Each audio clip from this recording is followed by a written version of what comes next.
નમસ્કાર દર્શક મિત્રો, ઝીરો અવરમાં આપનું સ્વાગત છે. હું છું દેવાંશી. ઝીરો અવરમાં અત્યારે વાત કરવી છે કાશ્મીર વિશે. દુનિયાનું સ્વર કહો, ભારતનું માથું કે ભારતનું સ્વાભિમાન કહો. એક વાત વારંવાર ઉપસીને સામે આવે છે કે ભારતનું સ્વાભિમાન અત્યારે ખતરામાં છે, ભારતનું માથું અત્યારે ખતરામાં છે. અને એટલે જ કાશ્મીરિયત, ઇન્સાનિયત ને જમહુરિયતની વાત લઈને રાજનાથસિંહ કાશ્મીરમાં પહોંચે છે. કેટલાય લોકોને મળે છે અને કાશ્મીરમાં શાંતિ લાવવાનો પ્રયાસ કરે છે. અને એ વખતે પ્રેસ કોન્ફરન્સમાં મહેબૂબા મુફ્તી લગભગ બૂમ પાડીને કહે છે કે 95% લોકો શાંતિ ઈચ્છે છે. અને સવાલ ત્યારે જ ઊભો થાય છે, 95% લોકો શાંતિ ઈચ્છે છે તો શાંતિ કેમ નથી? માત્ર 5% લોકો શા માટે કાશ્મીર પર રાજ કરી રહ્યા છે અને કાશ્મીર સ્વર્ગ ક્યારે બનશે?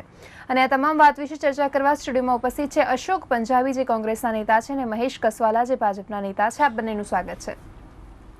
મહેશભાઈ, અત્યારે જે રીતે મહેબૂબા મુફ્તી, રાજનાથસિંહે પ્રેસ કોન્ફરન્સ કરી, બહુ ભાવુક થઈ ગયા હતા મુખ્યમંત્રી. ત્યારે એક સવાલ ઊભો થાય છે, આટલી ભાવના છે, રાજનાથસિંહને પણ જો આટલી ચિંતા છે, તો છતાં પણ કાશ્મીરમાં અત્યાર સુધી આવી હાલત કેમ છે? દેવાંશીબેન, કાશ્મીર ભારતની આઝાદી પછીનો દેશ માટે એક સળગતો પ્રશ્ન રહ્યો છે.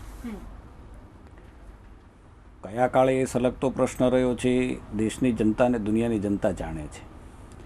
કાશ્મીરની અંદર શાંતિ સ્થપાય, વળી થોડા સમય શાંતિ રહે, એનો ઉતાર ચઢાવ, એના હું તમે બધા સાક્ષી છીએ, અશોકભાઈ પણ એના સાક્ષી છે. પડોશી દેશ એ પોતાના કેટલાક એજન્ડાઓ માટે કાશ્મીરનો ઉપયોગ જ્યારે ને ત્યારે કરી રહી છે. એમને ત્યાં સ્થાનિક ચૂંટણીઓ આવતી હોય, કાશ્મીરના એજન્ડા ઉપર એક પાર્ટી, પાકિસ્તાનની એક પાર્ટી કેવી રીતે વિજય હાંસલ કરી શકે, એ મુદ્દાઓ પણ એ કાશ્મીરની સમસ્યા જે છે એનો પણ ઉકેલ એના દ્વારા નથી આવતો. કારણ કે પાકિસ્તાનની અંદર પણ કેટલાક શાસક પક્ષો એવા છે કે પોતાની રાજનીતિમાં, એના દેશની રાજનીતિમાં એની જીતનો આધાર અને હારનો આધાર એ કાશ્મીરની પ્રશ્ન ને કેવી રીતે ચગાવીને પાકિસ્તાનના લોકો પાસેથી વધારે મત મેળવી શકાય એ છે. આવનારા 2018ની અંદર પાકિસ્તાનની અંદર ઇલેક્શન આવનારું છે, અને એટલા માટે એક આતંકવાદીની, ખૂંખાર આતંકવાદીની હત્યા થાય અને અલગતાવાદીઓ 2 મહિના સુધી કાશ્મીરને શાંત ન પડવા દે ને, આ એનું પણ કારણ છે કે બાજુમાંથી પડોશી દેશ છે પોતાનો ચૂંટણી એજન્ડા કાશ્મીર મારફત અહીંયા સેટ કરે છે. જી, એટલે અત્યાર સુધી ભારતીય સરકાર અને ભારતીય લોકો, ભારતીય રાજકારણીઓનો શિકાર કાશ્મીર બની રહ્યું હતું, અને હવે પાકિસ્તાનના એજન્ડાઓનો જે શિકાર છે એ પણ કાશ્મીર બની રહ્યું છે. તો અશોકભાઈ, જ્યાં સુધી કોંગ્રેસનું શાસન હતું ત્યારે પણ આવી સ્થિતિ હતી જ, પરંતુ ભાજપના શાસનમાં સ્થિતિ વધારે વણસી છે. શું કહેશો? ને ઐતિહાસિક રીતે કાશ્મીર સાથે જે પ્રશ્નો જોડાયેલા છે, હવે એક લાંબી પ્રક્રિયાનો એક ભાગ જ છે. હકીકતમાં તો જે Mehbooba Mufti, chief minister of Jammu Kashmir, એને જે વાત કરી રાજનાથસિંહની જે હાજરીમાં, મને લાગે છે કે એ કાશ્મીરના લોકોને દિલની અવાજ એમને રજૂ કરી છે. ખરેખર પાકિસ્તાનમાં મોટાભાગના લોકો, જમ્મુ કાશ્મીરમાં મોટાભાગના લોકો જે છે શાંતિ ઈચ્છે છે. એ લોકો આતંકવાદના અંદર ખાનેથી વિરોધી છે, છતાં પણ શાંતિ નથી ત્યાં, એ પણ એટલી જ હકીકત છે. એનું કારણ આ છે કે આતંકવાદ જમ્મુ કાશ્મીરમાં એક ઉદ્યોગ બની ગયો છે, એક ધંધો બની ગયો છે, અને આતંકવાદના એના પાછળ, એના પડદા પાછળ ઘણા લોકોના ધંધાઓ ત્યાં ચાલુ છે.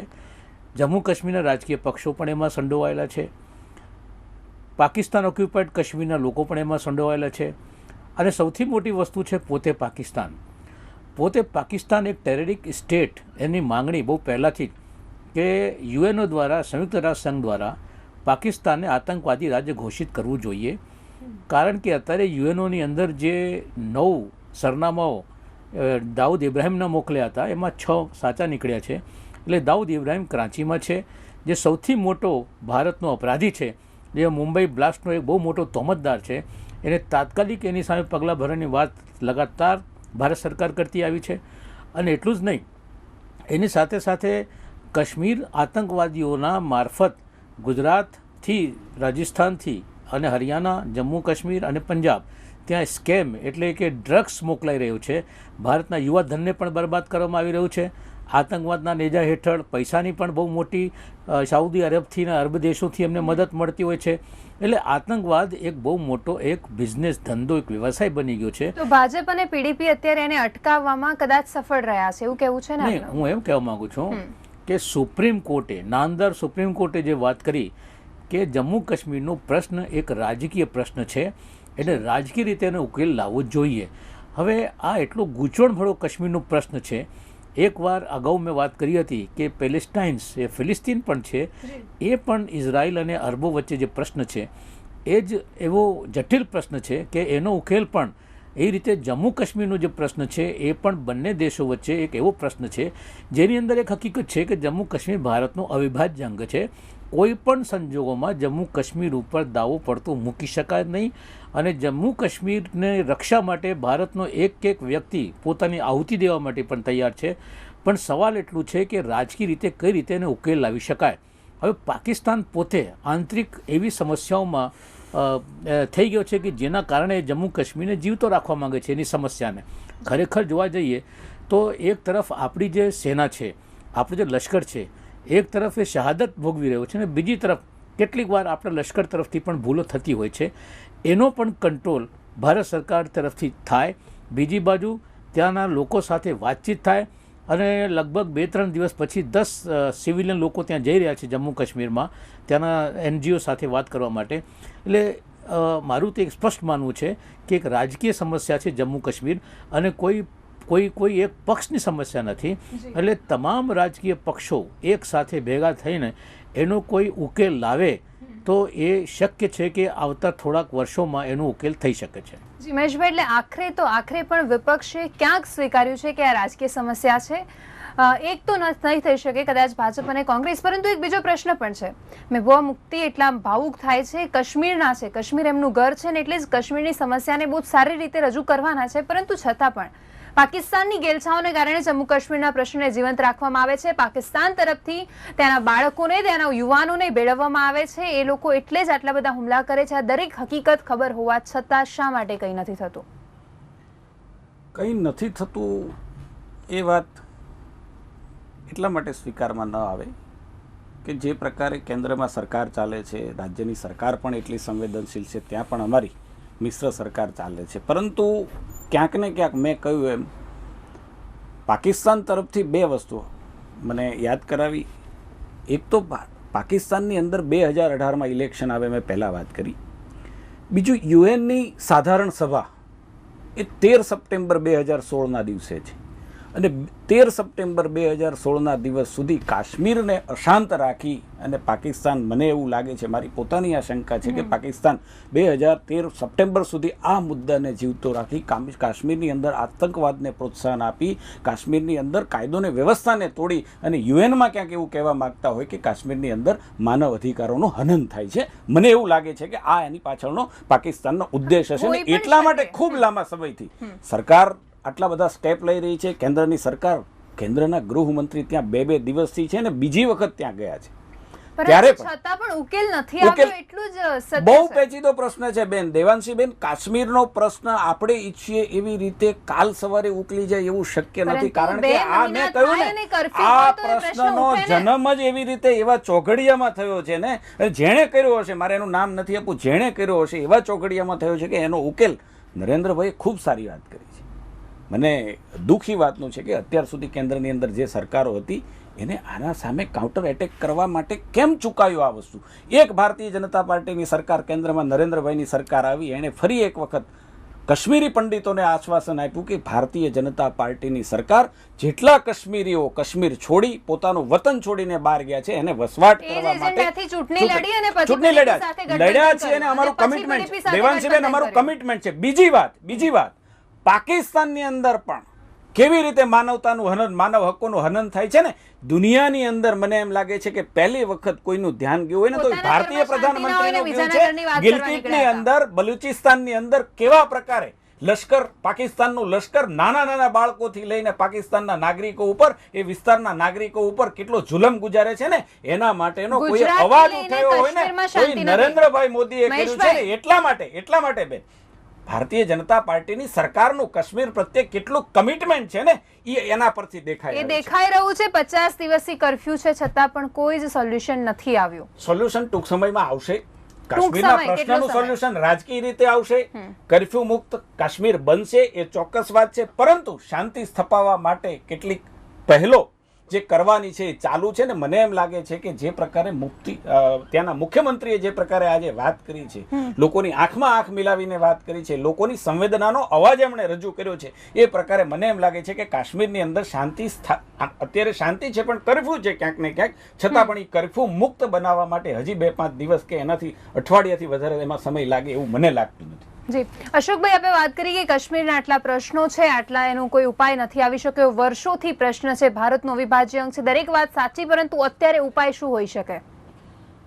ને આમાં ઉપાય તો ત્યાં શાંતિ થાય અને લોકોને વિશ્વાસ ઊભો થાય કે ભાઈ ભારત સરકાર લોકોમાં વિશ્વાસ ઊભો કરવા માટે શું કરવું જોઈએ? એના માટે તો તમામ, જો મેં અગાઉ વાત કરી કે તમામ રાજકીય પક્ષો ઈચ્છે છે, હકીકતમાં એવું લાગે છે કે કોઈ પણ પક્ષ એવો નથી કે જે ત્યાં અશાંતિ ઈચ્છો હોય. ભારતીય જનતા પક્ષ હોય, કોંગ્રેસ હોય, નેશનલ કોન્ફરન્સ હોય કે પછી પીડીપી હોય કે પછી બીજા કોઈ હોય, એમાં ફક્ત જે લોકો આતંકવાદના માધ્યમથી પોતાનો રાજકીય રોટલો શેકવા માંગે છે અથવા તો પૈસા ભેગા કરવા માંગે છે, એકને ધંધાને વ્યવસાય રીતે ઊભો કરવા માંગે છે, એ લોકો ત્યાં અશાંતિ બરાબર ઈચ્છે છે. હું મારા મહેશભાઈને યાદ અપાવવા માંગુ છું કે ભારતીય જનતા પક્ષની સરકાર પહેલીવાર નથી આવી.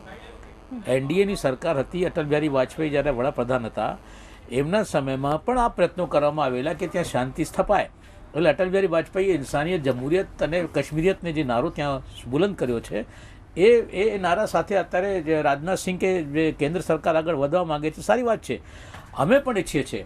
પણ પ્રશ્ન માત્ર એટલું છે કે આ બાબતમાં ગંભીરતાપૂર્વક, વગર કોઈ રાજકીય સ્વાર્થને રાખ્યા વગર બધાને સાથે લઈને ત્યાં ચાલે અને જે આપણો લશ્કર છે થોડુંક સંયમ રાખે. કારણ કે આ મોટે ભાગે ત્યાં શું થાય છે કે ગામડાઓની અંદર જ્યારે આર્મી ત્યાં જાય છે, ત્યાં ગેરમાર્ગે દોરનારા તત્વો આર્મીને ગેરમાર્ગે દોરે છે અને કેટલીક વાર જે લોકો નિર્દોષ હોય છે એ લોકો પણ ત્યાં શિકાર બની જતા હોય છે, જેના કારણે બિલકુલ પ્રશ્ન ત્યાં એ છે કે કાશ્મીરના લોકો પોતાને કાશ્મીરનું કે પોતાને ભારત દેશના માનતા નથી, તો એની માટે શું થઈ શકે મહેશભાઈ? ના, ભારત દેશના લોકો માને છે. મેં આપને વાત કરું કે ત્યાં 3 પ્રકારના ગ્રુપ છે કાશ્મીરમાં. એક ગ્રુપ એવું માને છે કે પાકિસ્તાન ઓક્યુપાઈડ કાશ્મીરના હાલનું કાશ્મીર બંને ભેગા થઈને એક સ્વતંત્ર રાષ્ટ્ર કે સ્વતંત્ર દેશની સ્થાપના કરે, એવા લોકો છે. અમુક એવા છે કે જે માને છે કે મજહબની બુનિયાદ ઉપર પાકિસ્તાન સાથે જો આપણે જઈએ તો આપણો વધારે વિકાસ થઈ શકે છે. અને એક ગ્રુપ એવો છે કે જે ભારત સાથે વિલયને સમર્થન કરે છે અને ભારત સાથે જે વિલય છે એને અંતિમ માને છે. મહદઅંશે એ લોકો છે જે લોકો સ્વતંત્ર રાષ્ટ્રની માંગ કરી રહ્યા છે, મહદઅંશે એવા લોકો છે જે પાકિસ્તાન સાથે જોડાવાની વાત કરી રહ્યા છે. એમાં આપણે નેશનલ કોન્ફરન્સને ગણી શકીએ, અમુક અંશે આપણે પીડીપીને પણ ગણી જ શકીએ. બિલકુલ, કે જે લોકો ઈચ્છે છે કે આ ભારતનું અવિભાજ્ય અંગ છે, ભારતના સંવિધાન ને બંધારણના નેજા હેઠળ જ અત્યારે પીડીપી અને બીજેપી બંને સાથે ત્યાં સરકાર ચલાવી રહી છે.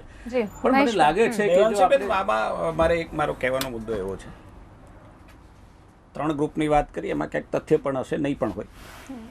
સવાલ એ છે કે કાશ્મીરની 90% પ્રજા હિન્દુસ્તાન સાથે રહેવા માંગે છે, 5% નહીં માંગતી. તો 10% શું કામ શાસન કરી જાય છે કાશ્મીર? એટલા માટે હું કહું છું કે કેન્દ્રની અંદર ભારતીય જનતા પાર્ટીની સરકાર હોય કે કોંગ્રેસની સરકાર હોય, ભારતીય લોકશાહીમાં વિશ્વાસ ધરાવનારી કાશ્મીરની જનતાએ કાયમ 70% ઉપર ત્યાંની સ્થાનિક ચૂંટણી હોય કે કેન્દ્રની ચૂંટણી હોય, આ દેશની લોકશાહીમાં વિશ્વાસ રાખીને મતદાન કર્યું છે. આનાથી મોટું કોઈ દુનિયામાં સપૂત ન હોઈ શકે કે કાશ્મીરની પ્રજાનો અડીખમ કાશ્મીરની પ્રજાનો વિશ્વાસ છે, વાત માની લીધો, લોકશાહીમાં માને છે, છતાં પણ 10% લોકો શા માટે કાશ્મીર પર રાજ કરી જાય છે? કેટલાક લોકો, અશોકભાઈની વાત સાથે હું સંમત એટલા માટે છું કે ભાગલાવાદી, જે આપણે શબ્દ વાપરીએ છીએ, ભાગલાવાદી કેટલાક તત્વો છે, એ તત્વો ક્યાંક ને ક્યાંક આવા તોફાનો કરાવી, ક્યાંક આતંકવાદની વાત કરી, ક્યાંક કાશ્મીરને અસ્થિર કરીને જે પ્રકારની પ્રવૃત્તિઓ કરે છે ને એને, અને બેન બહુ સાચી વાત એ છે કે આવા તત્વો હંમેશા ક્યાંય પણ હોય તો એ 2-5% થી વધારે નથી હોતા.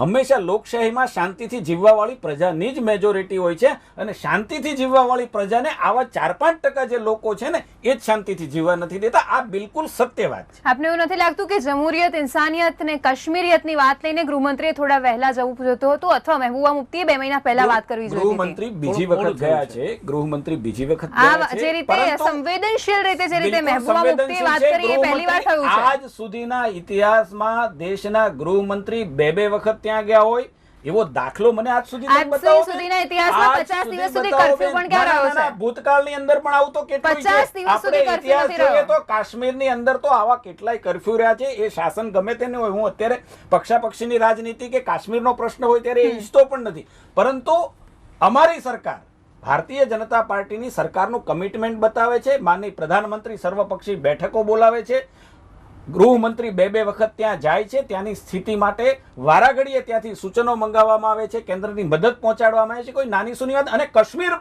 પેલેટગનનું પ્રત્યે ભારતીય જનતા પાર્ટીની સરકારનું કેટલું કમિટમેન્ટ છે ને, એ તો કદાચ મહેશભાઈ, પેલેટગનનું શું? હિન્દુસ્તાન આઝાદ થયા પછી જેટલી વખત પ્રધાનમંત્રીઓ ત્યાં નહીં ગયા હોય ને એટલી વખત નરેન્દ્રભાઈ ત્યાં પહોંચ્યા. મહેશભાઈ, અને ત્યાં પેલેટગનનું જેવા શું? પ્રકારના સંકટો, ભૂકંપનું સંકટ હોય, પૂરનું સંકટ હોય, એમાં પ્રધાનમંત્રીએ ત્યાં જઈ અને પરંતુ કાશ્મીરીઓની અત્યારની મદદ સ્થિતિની કરી. જે અત્યારની વર્તમાન સ્થિતિની વાત કરીએ, પેલેટગનના ઉપયોગની વાત કરીએ ભારતીય તો જનતા પાર્ટીની સરકાર, અમારા ગૃહમંત્રી આજે 2 દિવસથી ત્યાં છે, એના પહેલા પણ ગયા છે, અને મેં કહ્યું એમ અમારી ભારતીય જનતા પાર્ટીની સરકારનું કમિટમેન્ટ છે કાશ્મીરનો પ્રશ્ન રાજકીય રીતે ઉકેલાય, મહેશભાઈ, શાંતિથી ઉકેલાય. અત્યાર સુધી ભારતીય જનતા પાર્ટી વાત કરતી હતી કે પેલેટ ગનનો ઉપયોગ થવો જોઈએ, લોકો કંટ્રોલમાં નથી રહેતા, નિયંત્રણમાં રાખવા માટે પેલેટ ગન જરૂરી છે. હું બહુ હવે એનો નિવેડો લાવવાની વાત વ્યક્તિગત કરી રીતે છે બહુ ત્યારે શું? સ્પષ્ટ માનવા વાળો છું.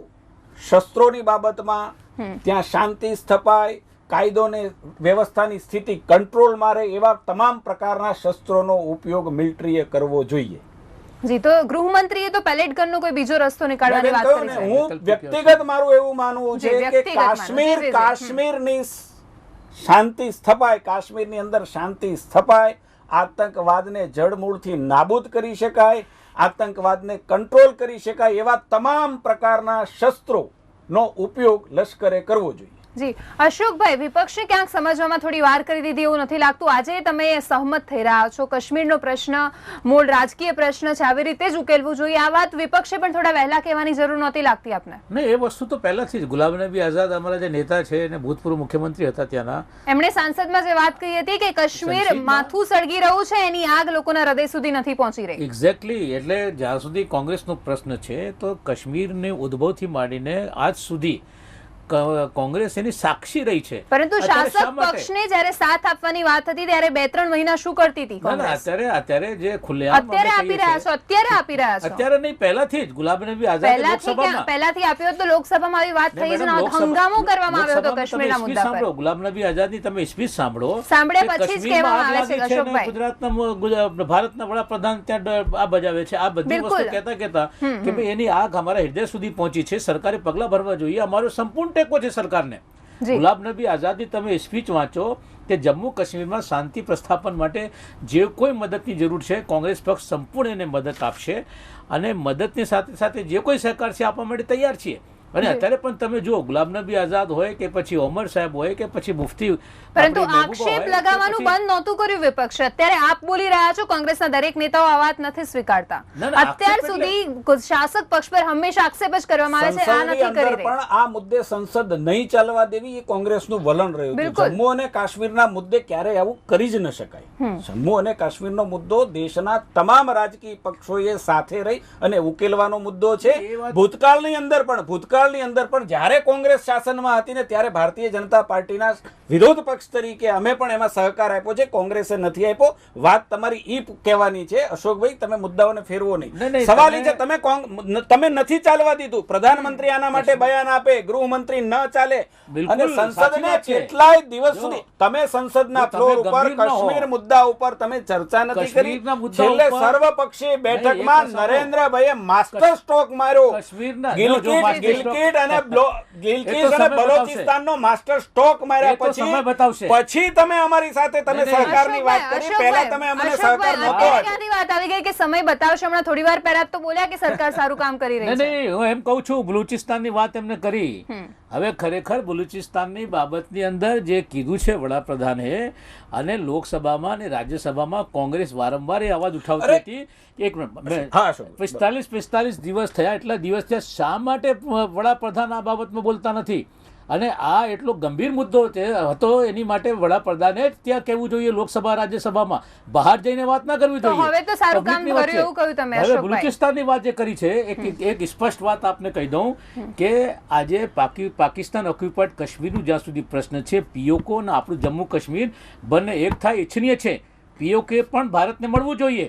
આ મુદ્દો પહેલા પણ ભૂતકાળમાં કોંગ્રેસે લોકસભામાં ભૂતકાળમાં કાશ્મીરના મુદ્દાને યુએનમાં લઈ જનારી જ કોંગ્રેસ હતી અશોકભાઈ. તમે જે મુદ્દાને મેં કહ્યું ને, મેં તમને આડકતરી રીતે કહ્યું અશોકભાઈ. નહેરુ શા માટે લઈ ગયા હતા યુએનમાં એ બલુચિસ્તાનની વાત રજૂ કરીને અશોક. આખા વિશ્વની અંદર તમે જે છે એ જમ્મુ જમ્મુ કાશ્મીરના કાશ્મીરના મુદ્દાને યુએનમાં લઈ જનારી જ કોંગ્રેસ પોતે રહી અશોક, છે. હા, યુએનઓ ની અંદર જ્યારે આ ચર્ચા થતી હતી એ સમય ઉપર જ્યારે આ વાત આવી કે રેફરન્ડમ હોવું જોઈએ, જનમત લેવું જોઈએ આ આ તો મુદ્દા ઉપર, ભારતનો પ્રશ્ન હતો ને યુએનમાં લઈ જવાની ક્યાં આ જરૂર સીઝફાયર આવી થયું, ત્યાં જે સીઝફાયર થયું કઈ જમ્મુ નહીં, કઈ કાશ્મીરમાં, ચલો એ ભૂતકાળની વાત છે. અત્યારે વર્તમાન પરિસ્થિતિ પર અશોકભાઈ, વાત આટલું કરીએ. તો તમે મહેશભાઈ. સ્વીકારો છો કે મુદ્દો તમે યુએન માં લઈ ગયા, આટલું તો નહીં, તમે અમે નહીં, સ્વીકારો આ છો. તો ભારત ના, તમે પાકિસ્તાન લઈ ગયા છો, નહીં, જો તમે લઈ ગયા છો. એક મેં વસ્તુ પહેલા સાંભળો. કહ્યું કયા ચોઘડિયે લઈ ગયા, કોણ લઈ એક ગયું. વસ્તુ અને સાંભળી લો. મારું એમ કહેવાનું છે કે આ બધું ઈશારે બલુચિસ્તાનનો સમજી લો. મુદ્દો, 317 ગિલગિટનો ની મુદ્દો કલમની નરેન્દ્રભાઈએ નહીં, જો. ઉઠાવ્યો. હવે તમે એમ કહો મહેશભાઈ. છો કે અમે કોંગ્રેસે 10 વર્ષ સુધી તમારા નહીં, પ્રધાનમંત્રી 300 કયા રેકોર્ડ ઉપર, આ તમે સંસદના એક વસ્તુ કયા સાંભળો. રેકોર્ડ ઉપર છે તમે- કે તમે બલુચિસ્તાનનો મુદ્દો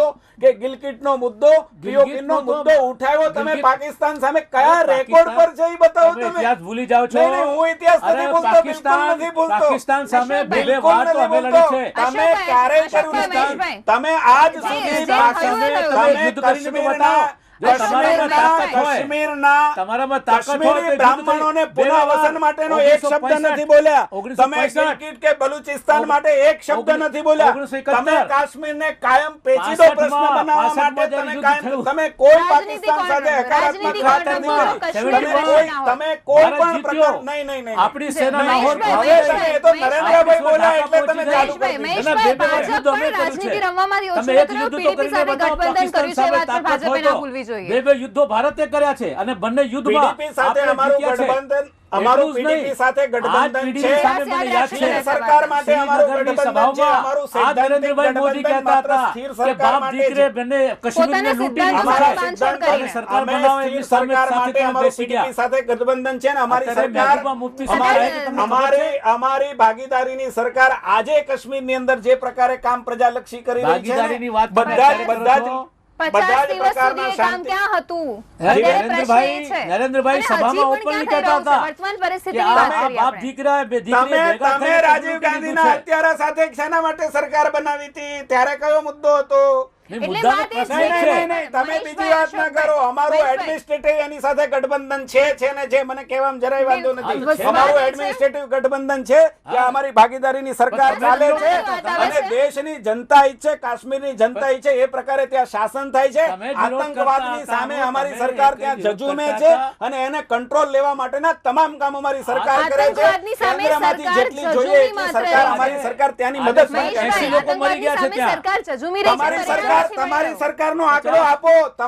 અશોકભાઈ, આજે 50-52 તમે દિવસ સ્વીકારો છો, થયા. એક બાજુ નહીં, સારું તમે છે. એમ કહો છો મેં કે તમને કીધું કે અમે- કાશ્મીરનો પ્રશ્ન છે, અમારે- આજે નહીં વર્ષોથી ત્યાં આ પ્રકારની મુશ્કેલી છે, છે, અને વર્ષો રહેવાનું છે. આતંકવાદ ત્યાં બિઝનેસ ત્યાં- બની ગયો છે. હા. તો પછી તમે મને એવું કેમ કહો છો કે આટલા રાજકીય- લોકો મર્યા? વર્ષોથી ત્યાં બલિદાનો આપ્યા છે એને- અને હા, એનું એ તમે પહેલું નથી બલિદાન આપ્યા. કોઈ આપ્યું હોય કાશ્મીરમાં ને તો એ અમારો જ હક છે કે ત્યાં અખંડ ભારતના ને અંદર કાશ્મીર કાશ્મીરને બાબતમાં સમાવી રાખવા માટે જો તમે- અમારા હવે નેતાએ તમે- બલિદાન હવે- આપ્યું હવે છે. હું પણ તમારી- ડોક્ટર શ્યામા પ્રસાદ હવે- હવે મુખર્જીએ હું જોરથી બલિદાન બોલું. આપ્યું છે. નહીં, તમે જોરથી તમારા તાકાત હોય એટલા બોલજો, પણ એ ડોક્ટર સારું નહીં શ્યામા કહેવાય. પ્રસાદ મુખર્જીએ બલિદાન એ આપ્યું થોડુંક છે અને સંસ્કૃતિ તમે રાખો.